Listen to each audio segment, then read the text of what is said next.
Good morning. Greetings and welcome to UMB's inaugural Global Health Summit. Thank you all for taking the time, making the time to attend and making the time to participate. We know that you will not be disappointed with the program that we have put together today, so again, thank you for coming. For those colleagues joining us from overseas, welcome, and in many instances, welcome back to Baltimore. For those of you who do not know me, my name is Roger Ward. I'm UMB's Senior Vice President for Operations, and I'm also the Vice Dean of the Graduate School, where I serve alongside Provost Gerald, who also serves as the Dean of the Graduate School. Today's program is divided into two sessions, a morning session and an afternoon session. I will be facilitating the morning session, and my colleague, Dawn Rose, who's seated right up front here, who's UMB's Vice President and Chief Business and Finance Officer, will facilitate the afternoon session. By facilitate, we mean we try to get things moving on time and stay on time and so on. Wish us luck with that. Before I welcome our leader, President Perman, let me thank all the individuals who worked industriously on a relatively short timetable to make this summit a reality. There are far too many individuals who need to recognize by name, so I will not fall into that trap. But most of you know many of them, because at some point during the planning process, one or more of them would have reached out to you or contacted you either about attending or about participating. So with all those individuals, and you'll see them throughout the day, from the Office of the President, the Office of the Provost, the Graduate School, Academic Affairs, the School of Medicine, IHB, and all the offices and units that supported the putting together of this summit, and those individuals, thank you for your efforts in making this a reality. Please recognize them.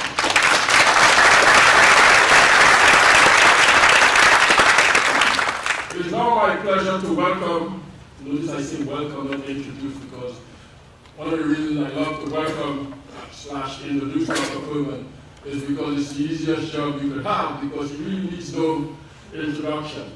Dr. Perman returned to UMB in 2009 as its president, and since he has gotten here, he has been on a mission to bring more cohesion across all our excellent but oftentimes disparate activities. And he's had remarkable success in doing so as it relates to strategic planning, community engagement, interprofessional education, among others.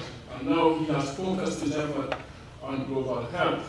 And I'm sure with today's summit and this summit as a launching pad, he will also recognize success in that area. So without further ado, let me welcome our President, Jody.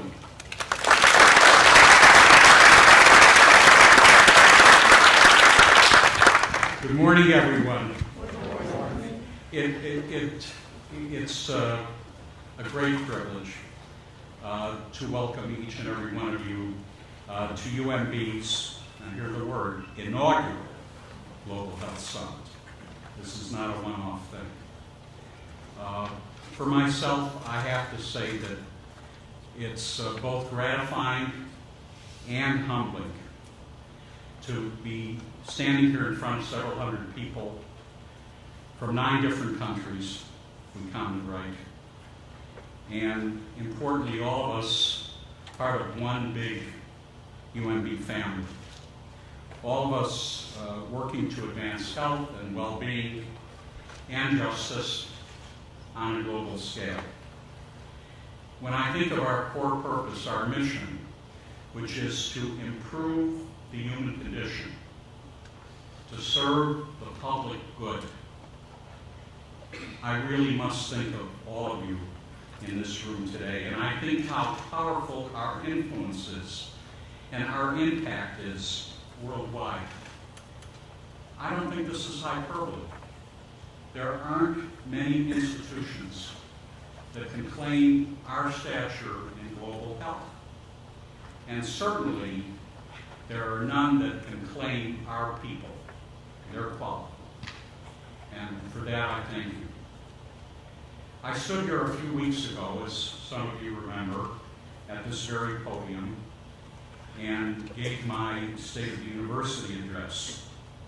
And I talked in that comment about our global work, our global footprint, how we literally, by our work over these decades, have saved and enriched the lives of millions of people around the world. It's not hyperbole. I talked about this summit, how we would gather all of you here together, our global experts in education, research, service, and advocacy.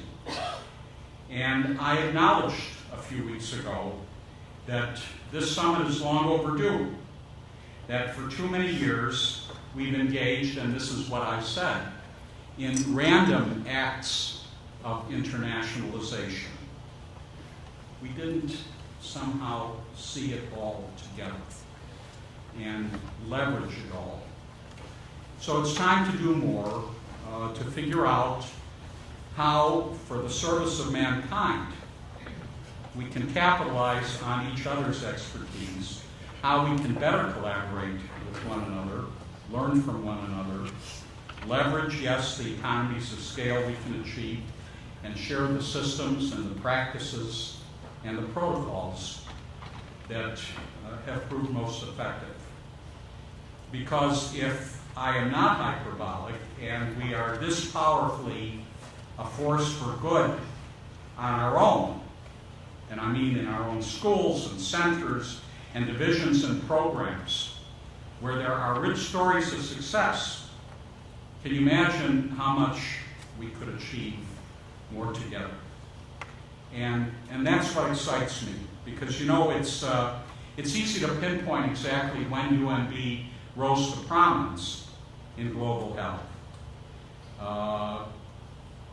But it's even easier to pinpoint why. It's the people, it's all of you, it's the Center for Vaccine Development and Global Health that's changed the very landscape of vaccinology for 4 long decades. It's the Institute of Human Virology, leading the global fight against HIV/AIDS. It's the Center for Global Education Initiatives, sponsoring hundreds of students, dozens of faculty in critical projects worldwide over the last at least half dozen years. It's the School of Nursing's Office of Global Health, working internationally to build nurse leadership in education, research, and practice. It's our Carey Law Clinics, tackling HIV and immigration and environmental health, so that our own neighbors can access the same expertise and get the same help that we also provide overseas, so that they too can live safe and happy lives. It's the faculty and our students who make global health a priority when their portfolios already include way too many other priorities. I could go on. I'm leaving things out, I know, but you get the idea. All over this university, both here and abroad, so many of us are working every day to improve the human condition, and I am very joyful about the fact that we're finally all together, that the whole family is finally together to acknowledge our work and celebrate our success, and most importantly, look to the future of global health at UMB. So I want to join Roger in thanking so many here who made this program possible and so extraordinary in its scope, and who pulled this amazing conference together in a very short time period. It was a Herculean effort, and I'm grateful to all of you for the hours and hours you put into it. Now, as you know, we have a morning with two distinguished keynote speakers. A little later this morning, I look forward to hearing from our great friend and colleague, Dr. Samba Sow, the former Minister of Health for Mali.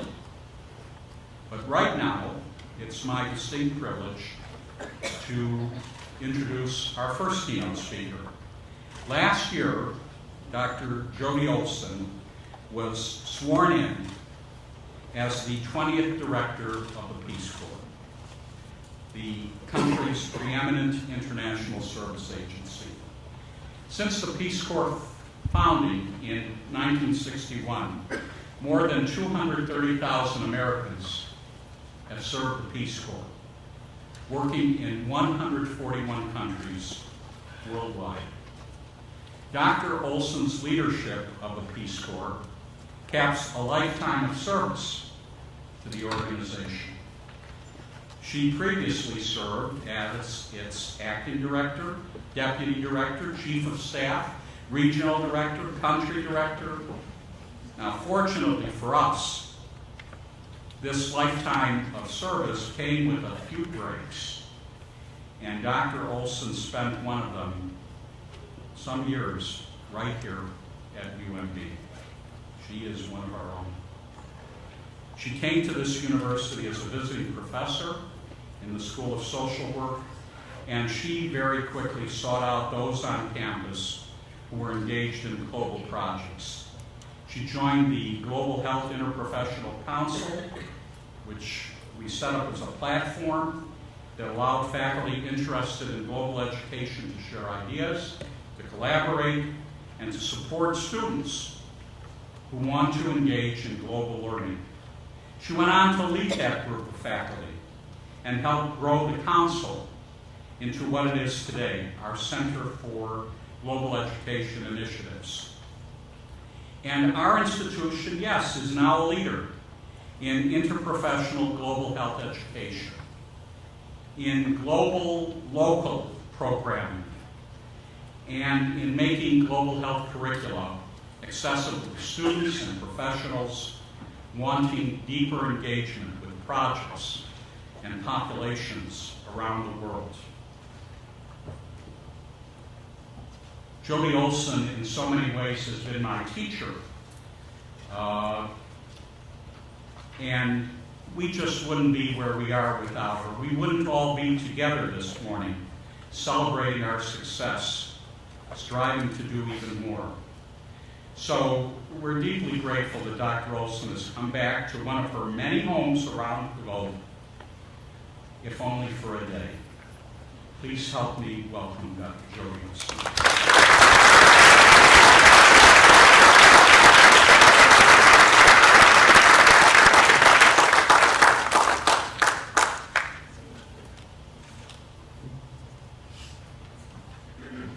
This is my home.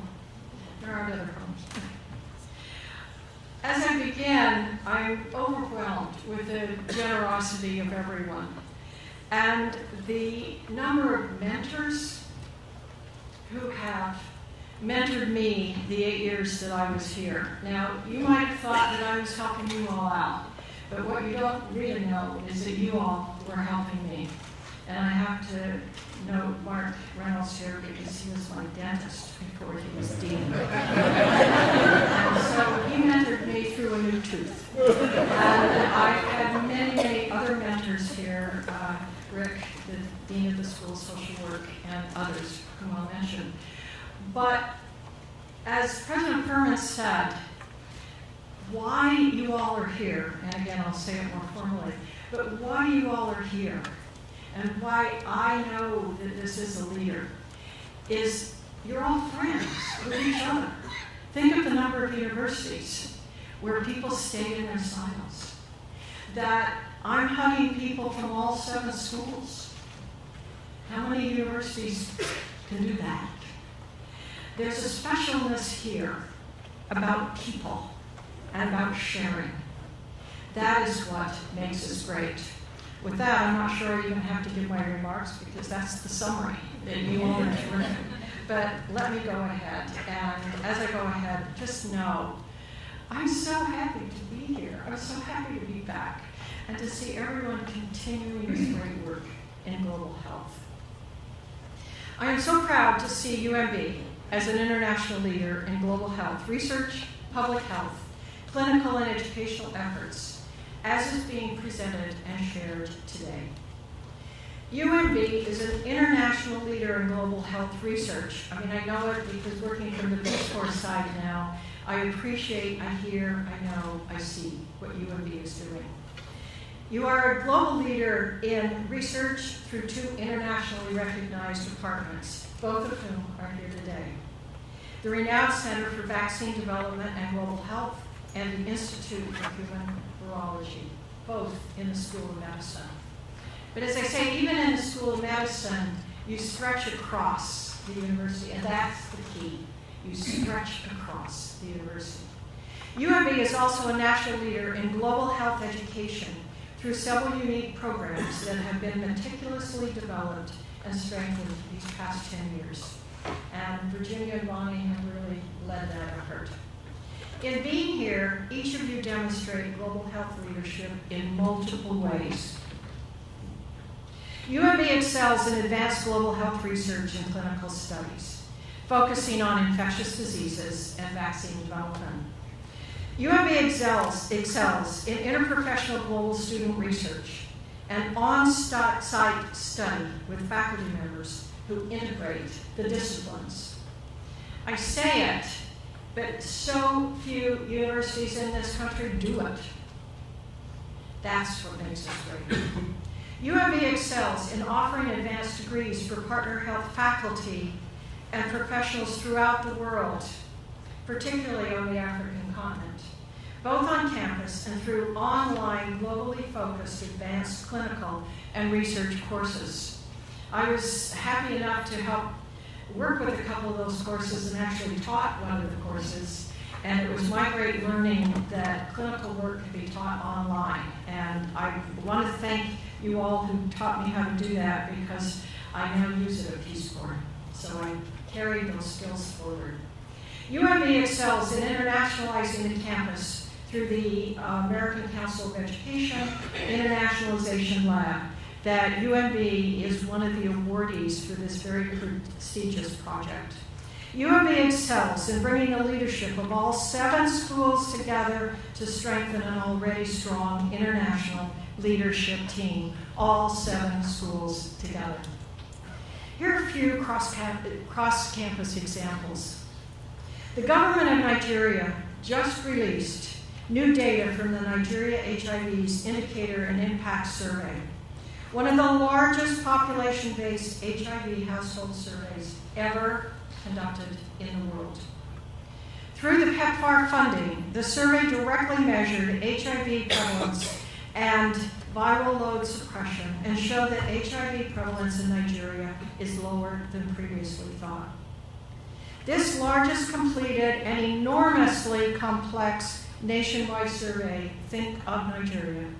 This complex nationwide survey was led by Dr. Man Sharurat, professor of medicine and epidemiology here at the School of Medicine. What a phenomenal piece. He was the PI. He worked with PIs from CDC and from HHS, but he was the master PI on this effort.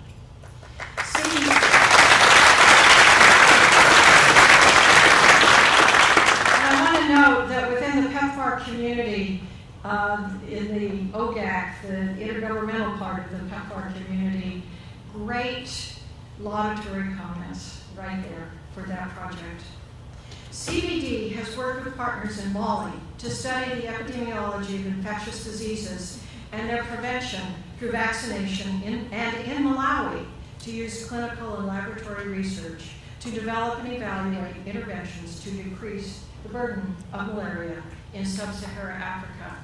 And just as a sidebar with that, as that project was going on, the Interprofessional Global Health Program sent students, and I went 4 times, and Virginia went 3 times, and Miriam went 3 or 4 times, that brought students into the malaria research framework. Dr. Kathleen Newsell, the director of the Center for Vaccine Development, was recently named the director of the Typhoid Vaccine Acceleration Consortium, an international partnership to accelerate the introduction of new typhoid vaccines as part of an integrated approach to reduce the burden of typhoid in low-resource countries. Congratulations, Kathy.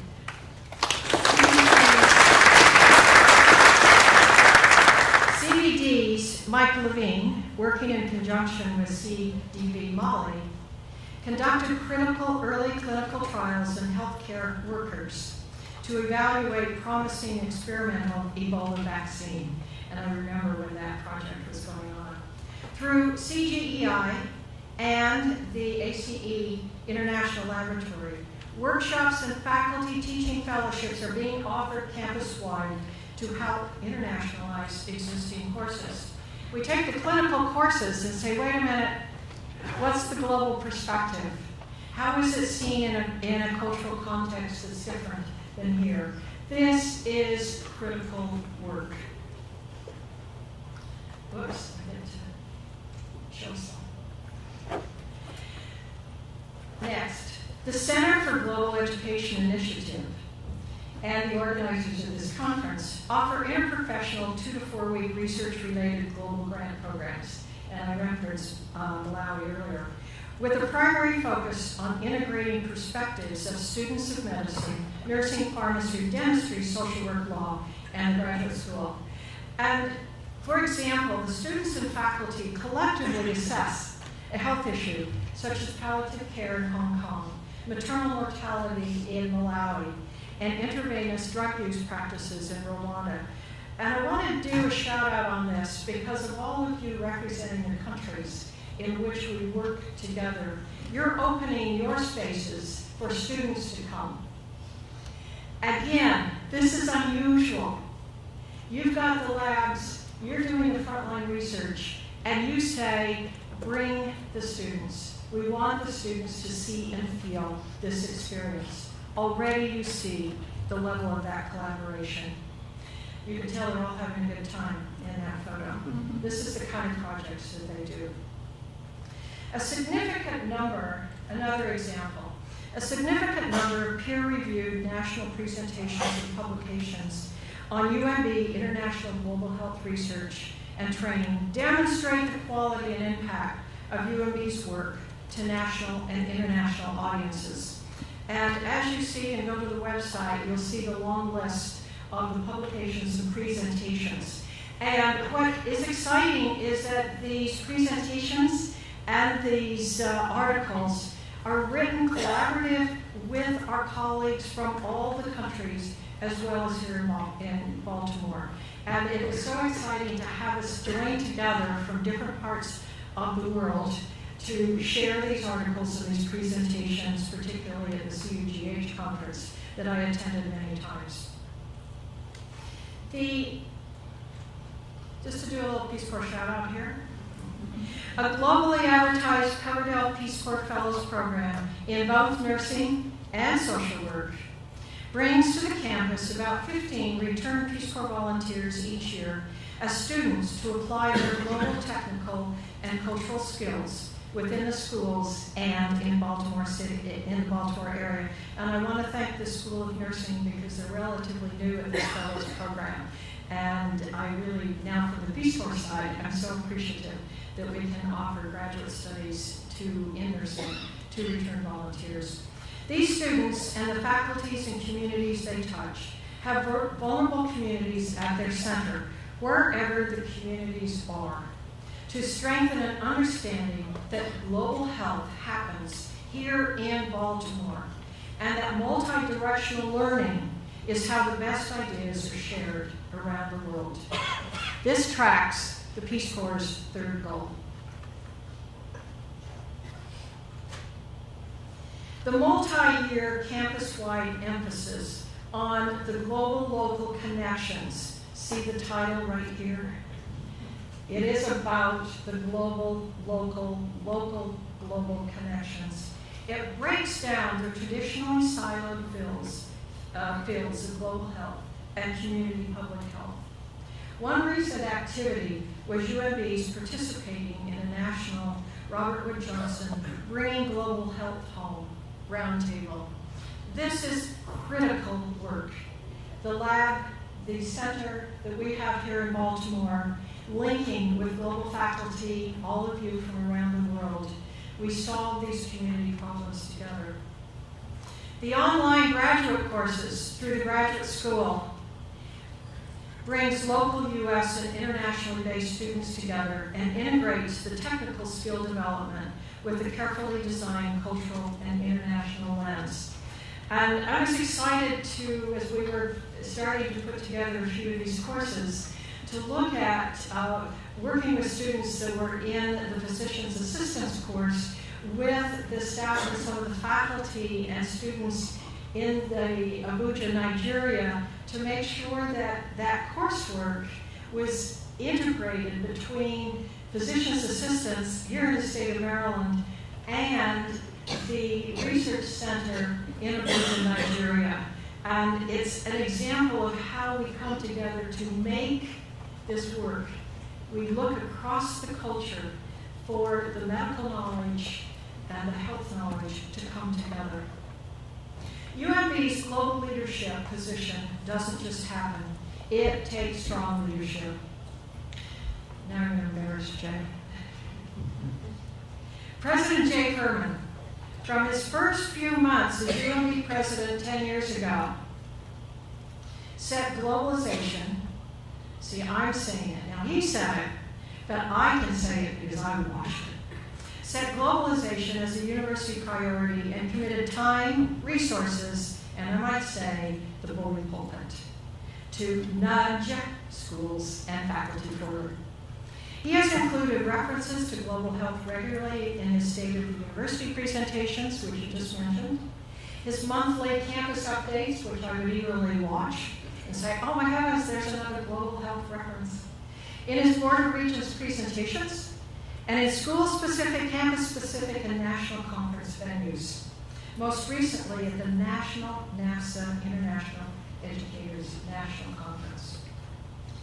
And he has charged Dr. Bruce Jarrell, the provost, who I love working with, Dr. Roger Ward, the VP for University Operations, who I also love working with, and Dr. Flag Lilly, Associate Dean for Academic Affairs, who always has a great smile and wonderful socks, to lead these global efforts within and between the university schools. And you think of this team coming, Roger, who comes out of the administration and also with law degree. You come with Clay, who comes from mental health, and you see Dr. Jarrell, who is at home an artist, and before he became the provost was a transplant surgeon. Think of these three people who don't normally get together on a university campus, and that team working with President Herman as friends. We all laugh together. This is huge. This is important. This is exciting. This is why UMB leads in global health. This all began when President Herman authorized a minimal amount of resources a decade ago to begin the effort. The investment, as we see today, has grown substantially because of so many people's hard work. UMB's commitment to interprofessional global health began, one, with the piece from President Herman, but also with a small group of campus-wide faculty led by Dr. Miriam Lommer. Thank you, Miriam. You were a real mentor to me, both here and in Malawi. A faculty member in the Center for Vaccine Development and Global Health, and a Fogarty grant from HHS. Because too often, people working in global health work, they work in small teams with outside collaborators and have few chances to share their work beyond that small universe. The dream was to bring these 7 schools on campus together to share what they were doing, find ways to collaborate, and ultimately to improve the human condition.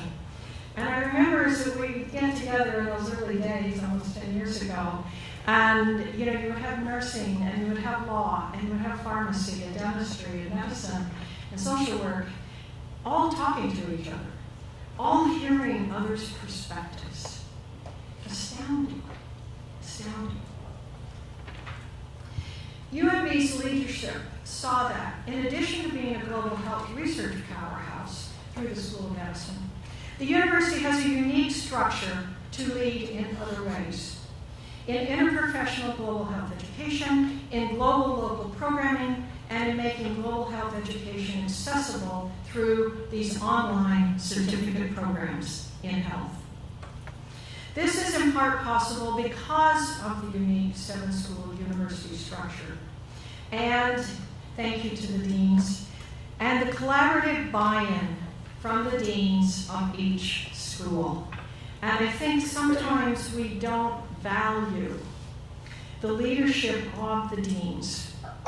I value the leadership of the deans.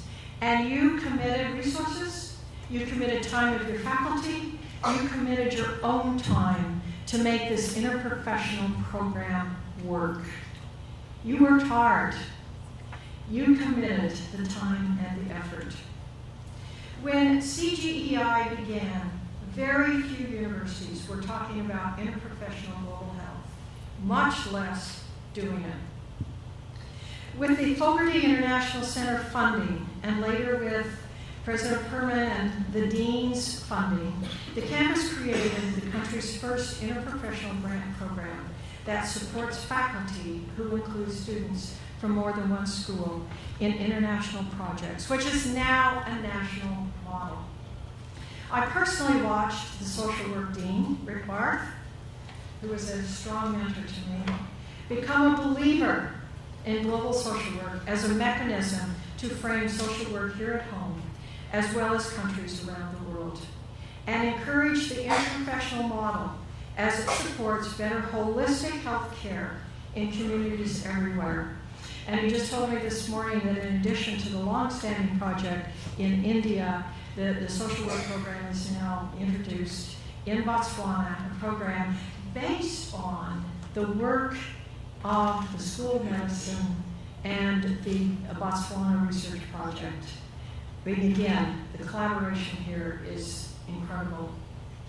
And the UMB partnership teams throughout Africa, including, as I want to do a shout out to all of you that are here, including Nigeria, Rwanda, Mali, Kenya, Tanzania, Botswana, Zambia, and Malawi, and in Costa Rica, Central America. You're all here today. You're key to UMB's continued international leadership here in Baltimore, in representative countries, and globally through sharing the best practices of all the work that you do. This is a global team, a team that learns and teaches across all our countries, all health-related disciplines, to solve specific health concerns. Before I discuss opportunities and challenges going forward, I want to bring Peace Corps into the discussion. You knew I couldn't finish this without talking about Peace Corps. I would like to think that Peace Corps played a role in UMB's emerging international leadership towards interprofessional global health these past 10 years. And what was the role? Both Virginia Rawthorne, who's the executive director of CGEI, and her predecessor, myself, are both returned Peace Corps volunteers who learned through our 2 years of service the interrelationship of Peace Corps' 3 goals: technical support, influence through cultural and linguistical integration, and similarities of technical and cultural experiences in host communities to those in the United States. That's what Peace Corps is. And that's what the global health system here at UMB is. The interprofessional and cross-cultural learning here at UMB, based on student and community teams working together, is parallel to the 2-year Peace Corps experience. Peace Corps volunteers are prepared to become the graduate students, professionals, and faculty that further holistic and community approach to global health. To show how strong this link is, currently 20% of our 7,000 serving volunteers in 61 countries are working on health projects, of which about 1,000 are working in HIV-related programs. 1,000 working on HIV for 2 years in countries where we serve. This includes HIV/AIDS education prevention, with an emphasis on training youth as peer educators, providing support to orphaned by disease, and creating programs that provide emotional and financial support to families and communities affected by the HIV/AIDS epidemic. It's amazing how broad HIV has become when we talk about emotional and financial support to families as part of the PEPFAR HIV program. And as you know, the volunteer works at the community level, co-designing projects such as after-school peer education, facilitating these activities, and then we provide data on the project outputs. Now, that's relatively new for Peace Corps, but we actually, on our little pads and iPhones and whatever we have, volunteers are very creative, even without electricity, document the data, the output, the HIV activity-related output, that then contributes to the PEPFAR country-specific outcome measures. So we're a very active part of the work that you do. Since Peace Corps is in almost all of the countries represented here, I'm sure that many of you are already working with Peace Corps volunteers. I'm just curious, are any of you working with Peace Corps volunteers? Have you run across a Peace Corps volunteer in your country? Anyone? Ah, there we go. You need to get out of the capital cities. As we all look forward, we can be proud of the significant contribution our UMB School of Medicine related partnerships has given to HIV and AIDS. The fact that UMB's Van Schurer-Ratt was the lead principal investigator on Nigeria's Indicator and Impact Survey shows one very significant role the university is playing on the global stage. These impact studies give light to the household level, community by community HIV prevalence, and barriers to service. Through these data, we're able to sharpen our services and ensure we are using the right data to reach epidemic control and the end of AIDS within our generation. The global community is committed to ending the AIDS epidemic by 2030. And in order to do this, we need to remain focused on understanding the granular data to ensure we are targeting the right people in the right places with the right interventions.